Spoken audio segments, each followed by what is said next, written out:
Hi, everybody, and welcome to Spring.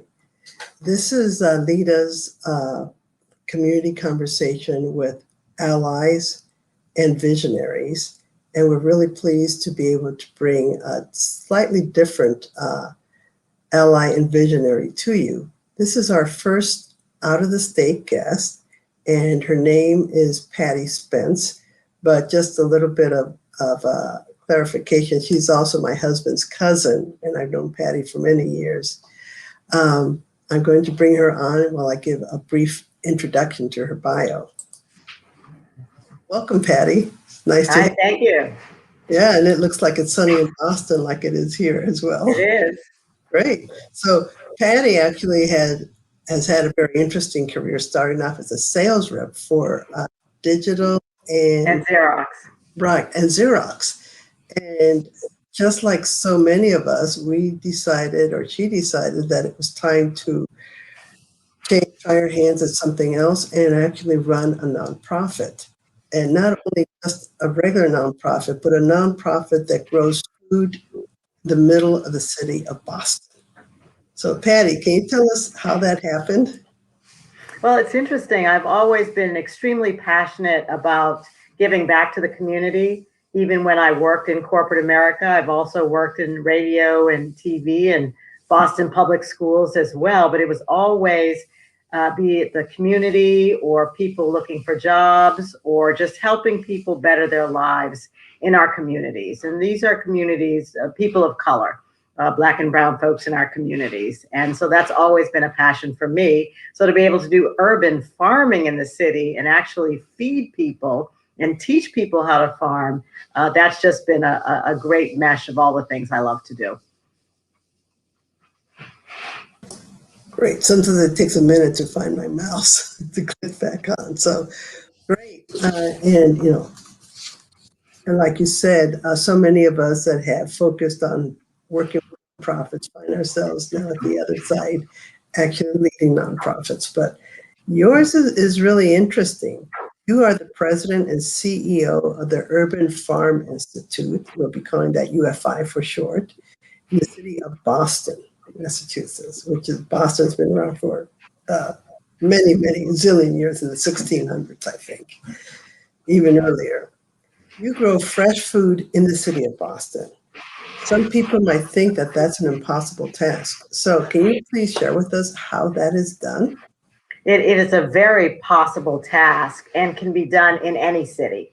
For example, it started with a group of people that really kept passing by vacant lots in Boston and wondered, why do we have to go to the grocery store? Why does food have to be imported from other states? Why can't we restore these vacant lots into productive, beautiful farm sites? And that's exactly what we've done over the last 7 years. And we work on about 5 different farm sites. And I do mean they're right in the community. They could be adjacent to someone's house, right among other houses. And what we actually do is we train farmers, and those are the folks that we teach as to how to grow the food. Now, for example, last year we grew 15,000 pounds of food, and with rural farmers gave away probably about 25,000 pounds of food to the community.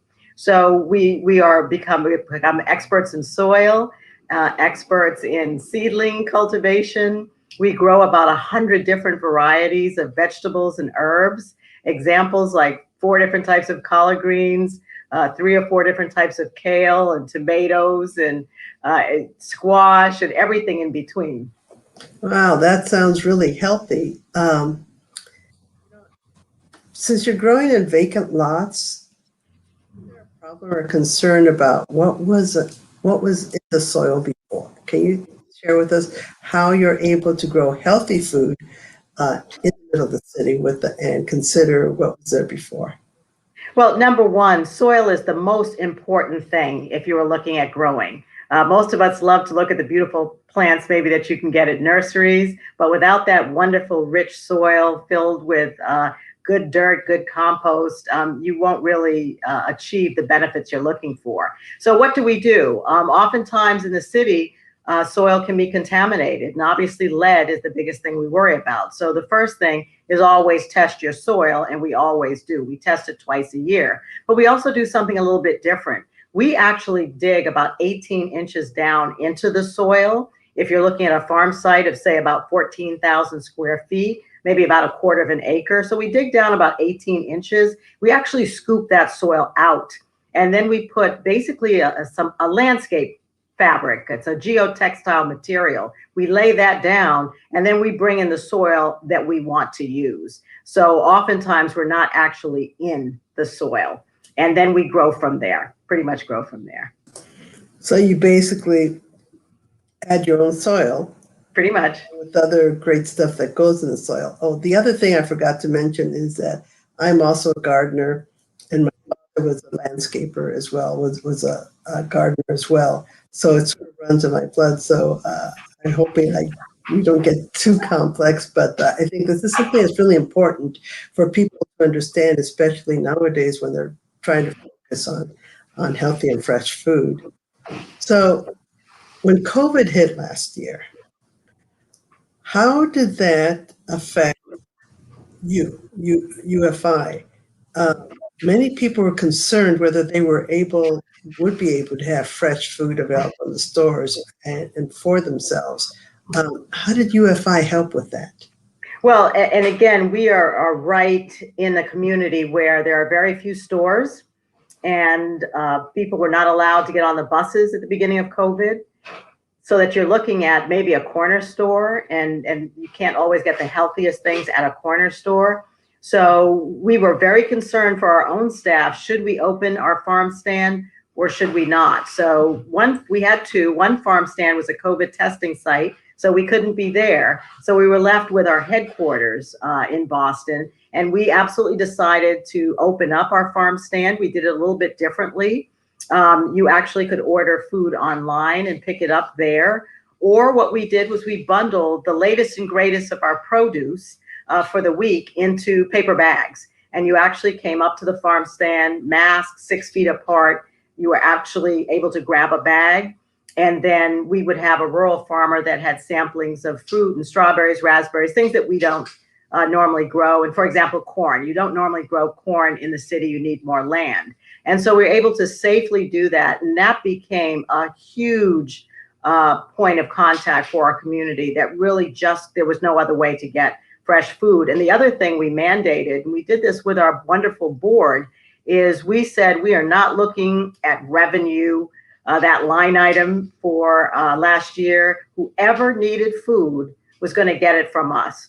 So if you could pay, that's fine. If you couldn't pay, that's fine. We just wanted to make sure that our families had the freshest possible food. I mean, and that's really great because so many of us take fresh food for granted without realizing, what it takes to get it on our tables. And the farm stands, I think, are a really great way to make that happen. And we here in the Western Michigan area, we do have a lot of different farm stands, but we also have cities like Grand Rapids, for example, that do have lots. And I know that there's a few community gardens around to focus on getting fresh food to different populations. Do you have any stories that you can share with us about the difference that having fresh food, fresh vegetables available to some of your customers? Well, it's what the customers actually say to us. They have said to us that it was the best thing that ever happened. We actually restored an aging site, which had an original farmhouse building and an original barn right in the city, two of the oldest properties. They had been previously neglected. So the community came alongside us as we did the development, and they were just so excited that instead of seeing condominiums, that it turned into a working farm. And we do have 4 other farm sites all nestled in right into the community. But not only are they excited about the fresh food, we make a point to talk with our neighbors. We've got neighbors from Jamaica, from the islands, from Haiti, from Nigeria, from Puerto Rico, from the Dominican Republic. We have folks everywhere. So we are making sure we grow culturally relevant crops as well. Being from Jamaica, callaloo is the green that we eat. For someone else, it could be collard greens. We were doing seedlings. They were Trinidadian pimento peppers. And once one person from Trinidad found out about it, they were all gone within a matter of a week. So we make sure that we have the seedlings and we actually have the produce that people want to eat. Kuza squash, amaranth, again, the things that people want to eat. And some of those names are probably unfamiliar to those of us that just go to the supermarket and get the food that's commercially grown, but not always culturally relevant. We're lucky enough here in Western Michigan to be able to find a lot of culturally relevant food, especially for Hispanic and Black communities as well. But sometimes you have to go to the little store to seek them out, right? And for example, just another example, one of our farmers, one of our folks trained to be farmers was from Puerto Rico. And he said, well, we have to grow, and I might not be pronouncing this correctly, we had to grow ají dulce peppers. And that's the pepper that you use to make something called a sofrito. And so we grew them and we were able to supply local stores with them and friends and family. And so we're just very close to the neighborhood and we listen to what the neighbors say and the types of food that they want. Well, that's wonderful because I think that's one of the ways of sharing your culture. And that's one of the things that we do here at LEDA is Diversity Alliance is when we do our workshops is also how do you learn about different cultures? How do you share them? And actually, I think that one of the best ways to do that is to share your food and how you cook it and how you prepare it. And you see different produce that you would never imagine would actually be tasty or be part of a wonderful dish that you're used to make. And that's a part of what we do as well. You're so right. It's all about community. We've had events at the farm, for example, where we were teaching children and adults drumming. And so the food that we had to accompany that was food, I believe, from West Africa. And certainly we were then using as much of our produce in that food also. And just so that people could have an entire cultural experience on that particular day. And we tend to do events like that and then featuring our fresh produce and how to make it in different ways. Well, I mean, that's wonderful. That's almost makes me feel like visiting you in Boston sometime soon. So what else did you do with COVID? Did you bundle food together for different groups or different people or different organizations and deliver them? I think I saw something on your website about that. Yes. So number one, so that nobody was really able to pick the food, for example.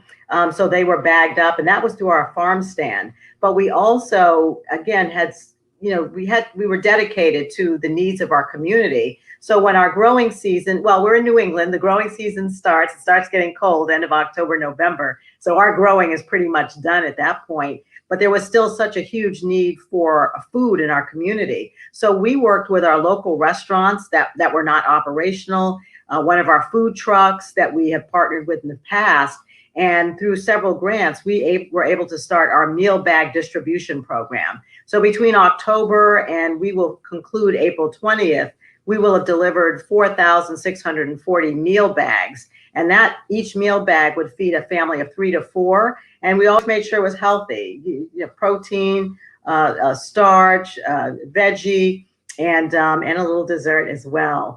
So we wanted to make sure we could keep providing food in some format. And we decided to do pre-made meals as well, because our community is tired.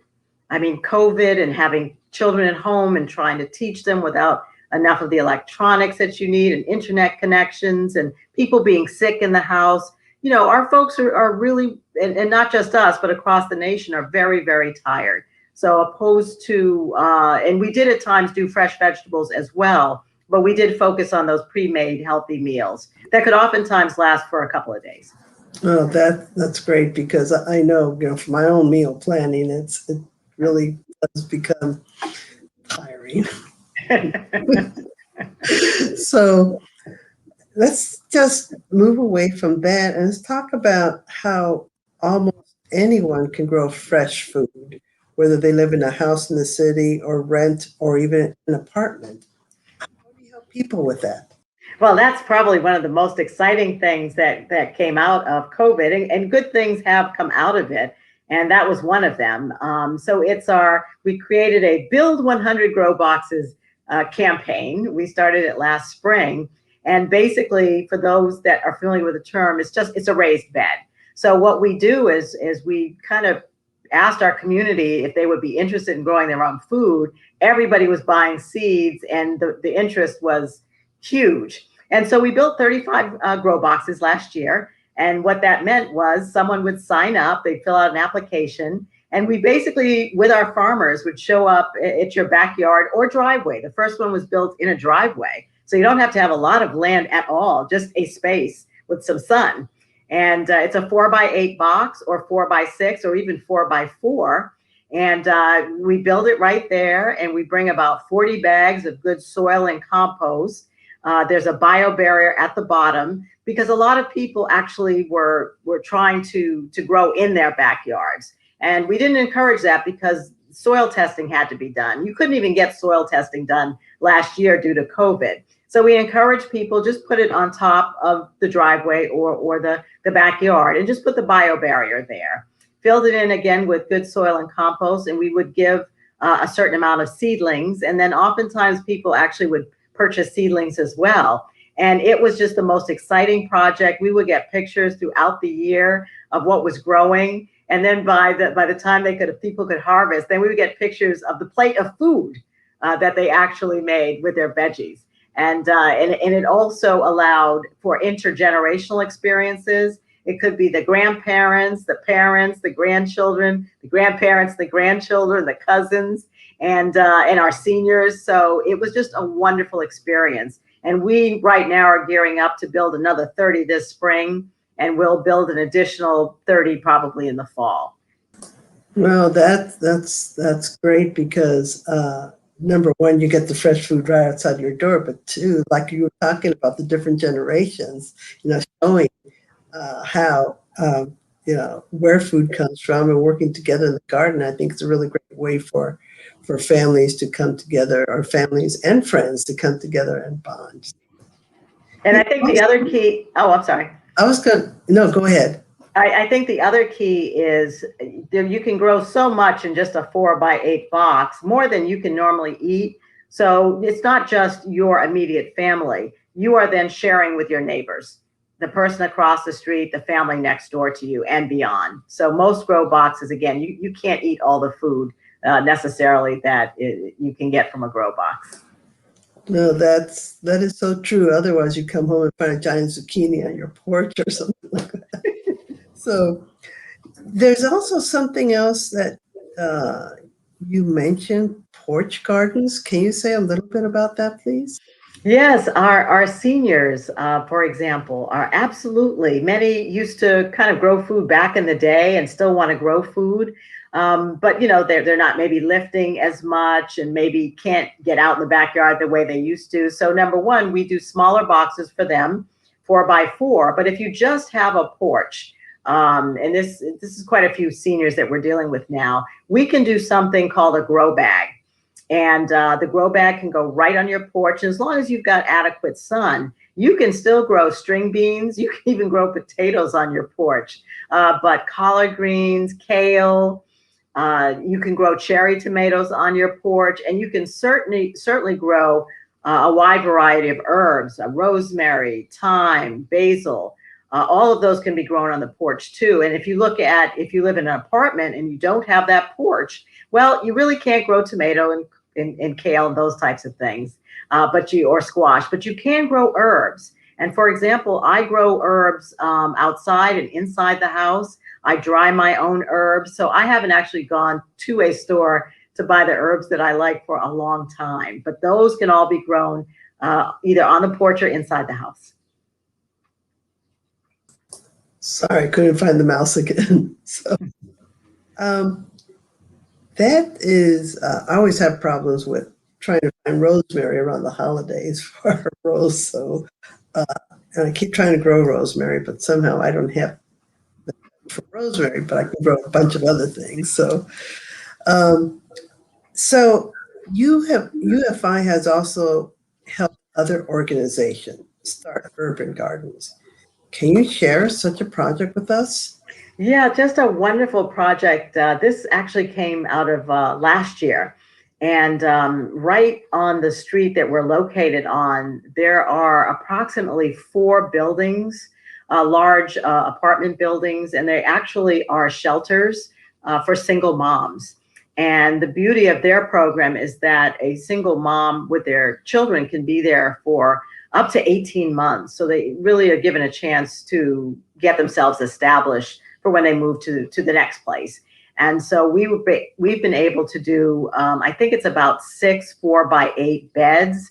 And not only, will folks be growing there this summer, but because we're close enough, we will be providing ongoing training and ongoing teaching on how to grow the best possible food for them. And the amount of food that they can grow with that amount of beds really should, provide a steady stream of food for those single moms. And again, they're teaching their children how to grow food. And the key for all of this is getting reconnected to nature, reconnected to your environment, and reconnected to having your hands in the dirt and being able to grow your own food. My grandfather as well, back in the day, grew his own food, canned and pickled, etc. And we're trying to get everybody to get a little bit closer to the soil.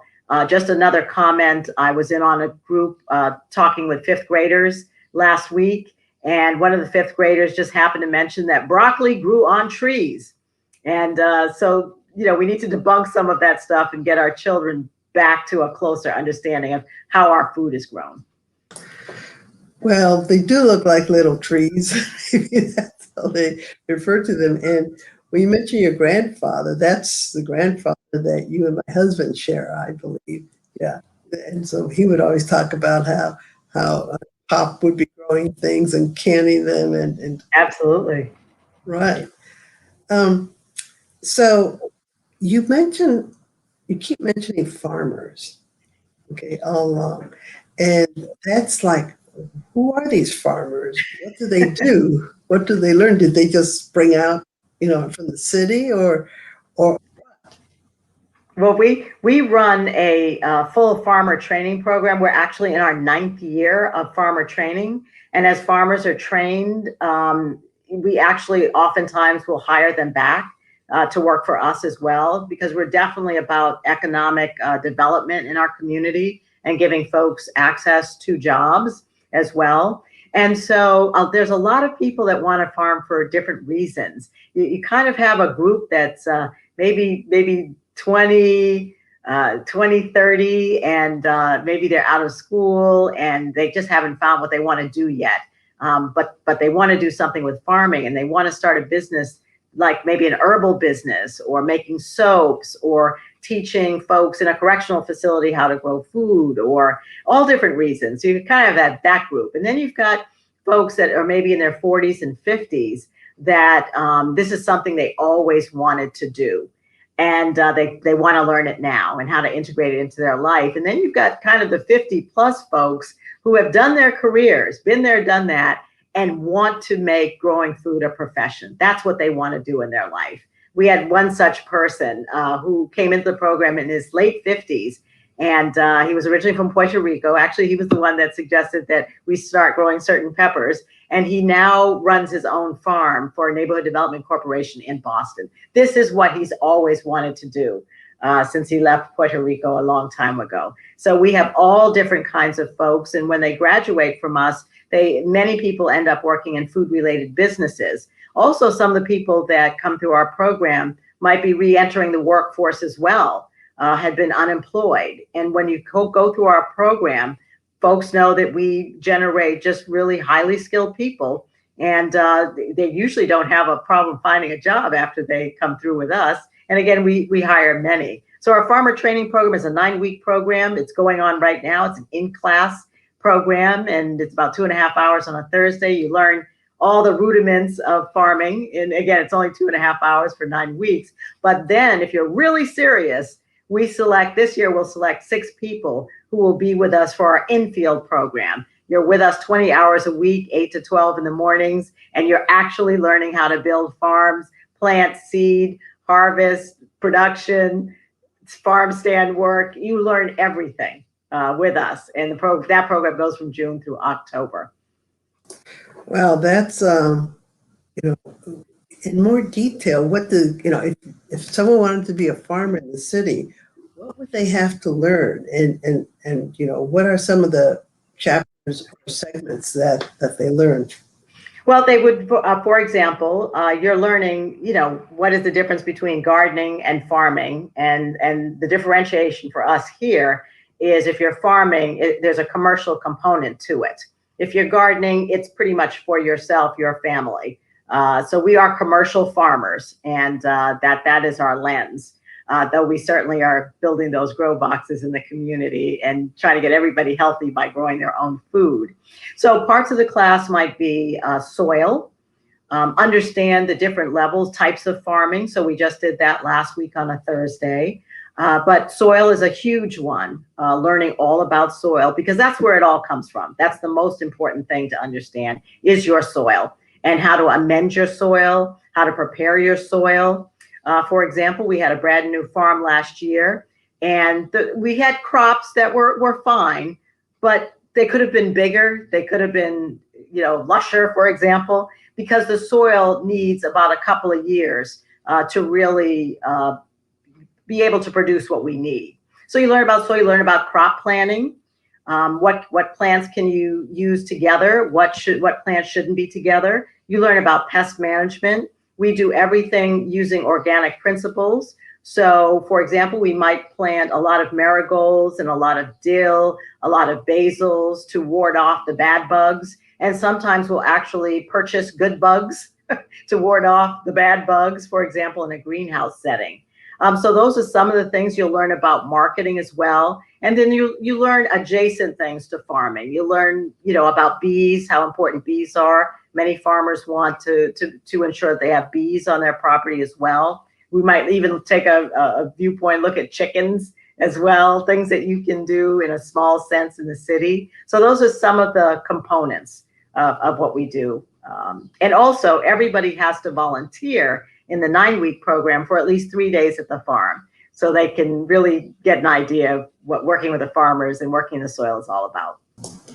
Well, that's quite extensive. One of the things that we're always focusing on is economic equity or economic empowerment. And it seems like what you're doing is also helping the community with that economic empowerment for in ways that you may not have, or people may not have thought of, like who would ever think of being a farmer in the city of Boston or in any one of our cities. You mentioned chickens. There's actually chickens in Boston. There are chickens in certain areas in Boston, not all. We don't have chickens as yet. We are working on our bees, though. Our bees did not make it through the winter, unfortunately. But this happens. This is part of the process. So we're working with a wonderful beekeeper, and we're going to get it going again this year, and hopefully we'll have bees for the future. Well, that's amazing. I use amazing a lot for some reason. It is amazing. It is amazing. I mean, I remember, my husband, a boy from Boston, and when he would see my garden, he says, "You mean you get all that from these little itty bitty plants?" That's right. Yes. So, and his reaction, I would say, is very similar to many of the residents.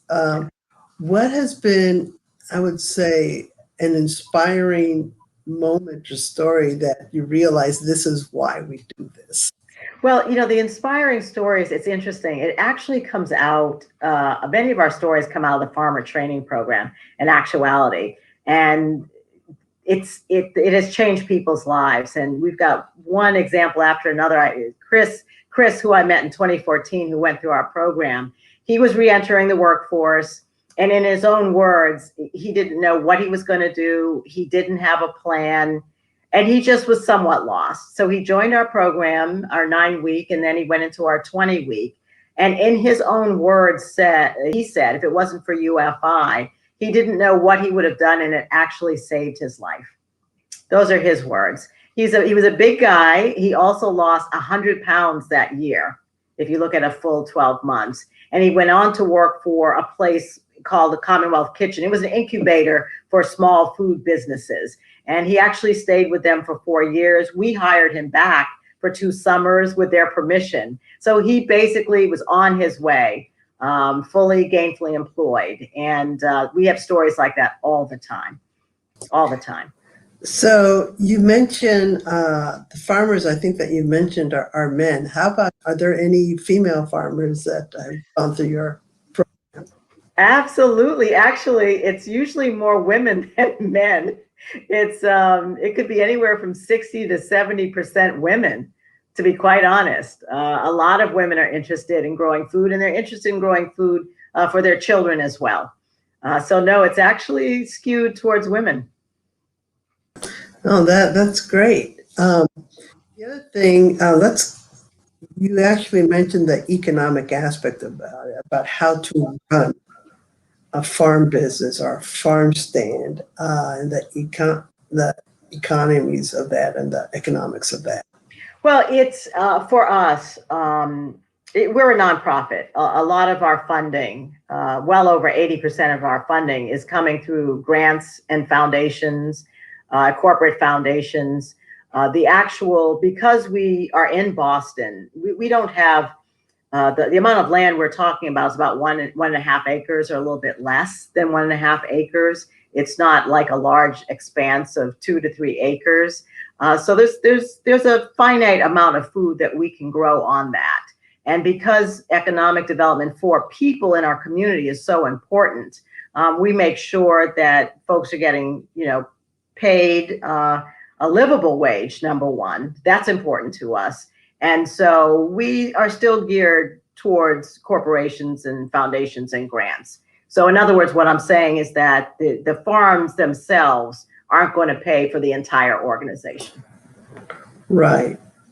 And which, being in the nonprofit world, that we couldn't do what we do without our sponsors. Yeah.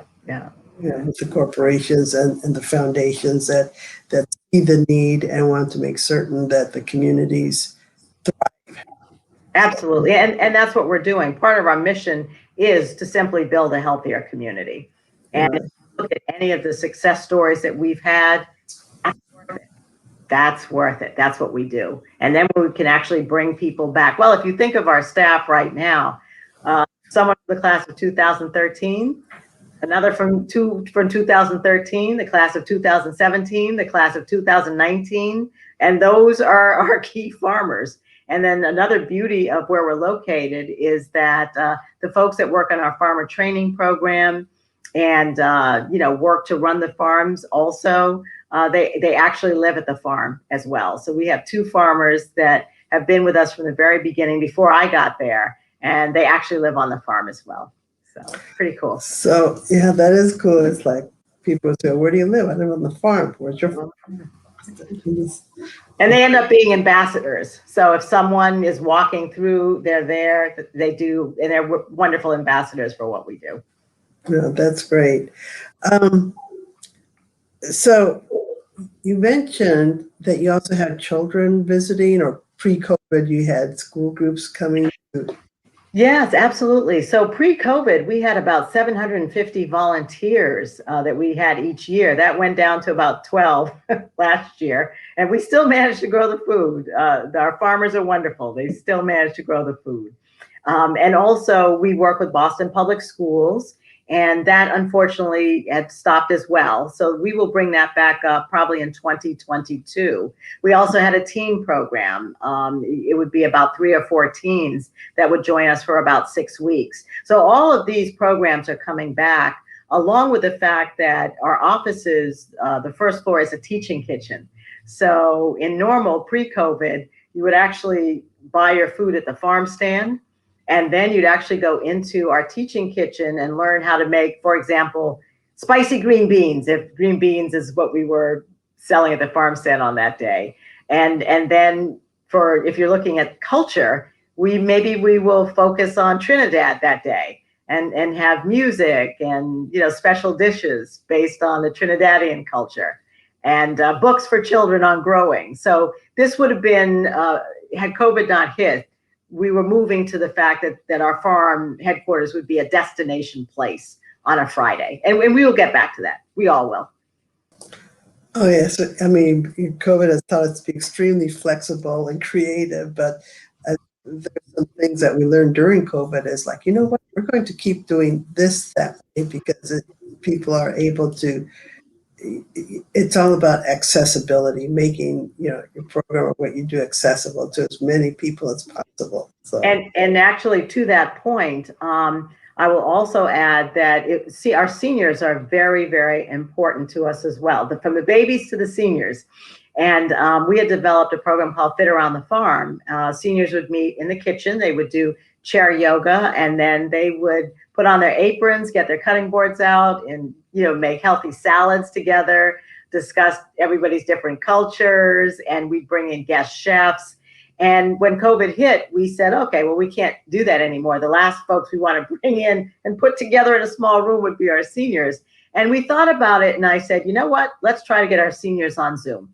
So not only did we get our seniors on Zoom, the program had about, 27, 28 people. It's now up to 60, and it's on Zoom, and they still do their chair yoga. And we added a second day of Tai Chi. And now we regularly bring in guest chefs, and our seniors just, not only are they actually fitter for doing the exercise, but they're learning how to make different food.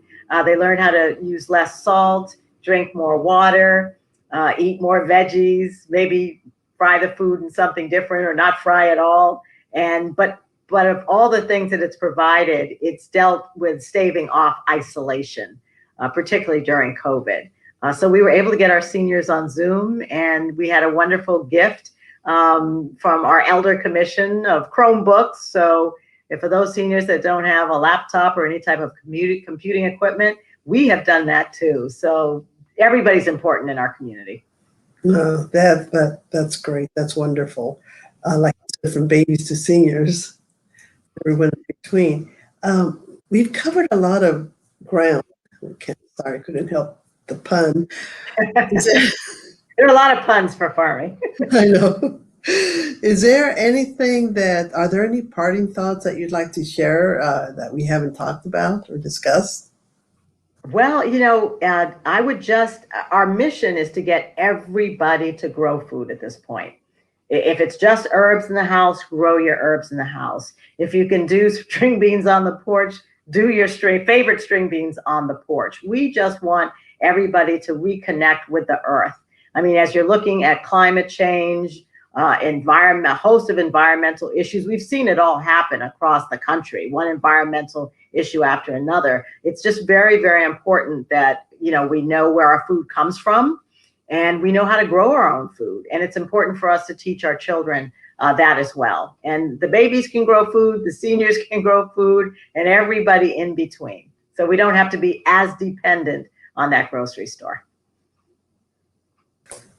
That's great. And I just remember to put the banner on with your website on there so people can access it. And I think you mentioned that there's some resources on your website that people could download and use. Absolutely. Absolutely. And you'll see past articles. If you look at our Facebook page has just so many different stories of different people across the nation that are growing food. I mean, this is a movement that is everywhere. We just held our 7th Urban Farming Conference in conjunction with our Department of Agricultural Resources. It was a phenomenal success. Not only was it this region, but we had speakers coming from Chicago, the Sweetwater Foundation, Jillian Highshaw from South Carolina, Karen Washington from the Bronx, all people involved in the land and involved in farming and growing food. So you'll see a lot of those resources on our website. And again, Facebook page, you'll meet many, many different folks that are growing food across the nation. And certainly in Michigan, a lot of growing food going on in Michigan. I know people think that once you're outside of Detroit, everything's farm, but we do have some cities, Absolutely. Yes. So Patty, thank you so much. I'm going to finish it off in just a couple of minutes, but if you can just stick around for afterwards. Thanks so much. Thank you. From the Urban Farming Institute in Boston, Massachusetts, where they actually have farms in the middle of the city. Thank you, Patty. Thank you. And thank you so much for viewing this. I grow a lot of my own food and I can it, but I also thought is particularly with COVID, seeds were flying off the shelf and so many seed companies ran out of their seeds last year. And they're starting to see the same this year as people have started to reconnect with nature and understand and see what is important in their lives, and being able to grow your own food and share it with your friends and your family, I think is really, really rewarding. So please join us again in 2 more weeks. We do these conversations on the first and the third Wednesday of every month. We took a little break, a little spring break, while we geared up for this year. And also, the next time I will talk a little bit more about our 16th annual summit on race and inclusion, diversity and inclusion.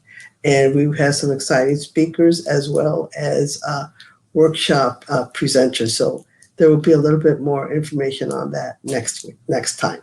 Thank you so much. Take care.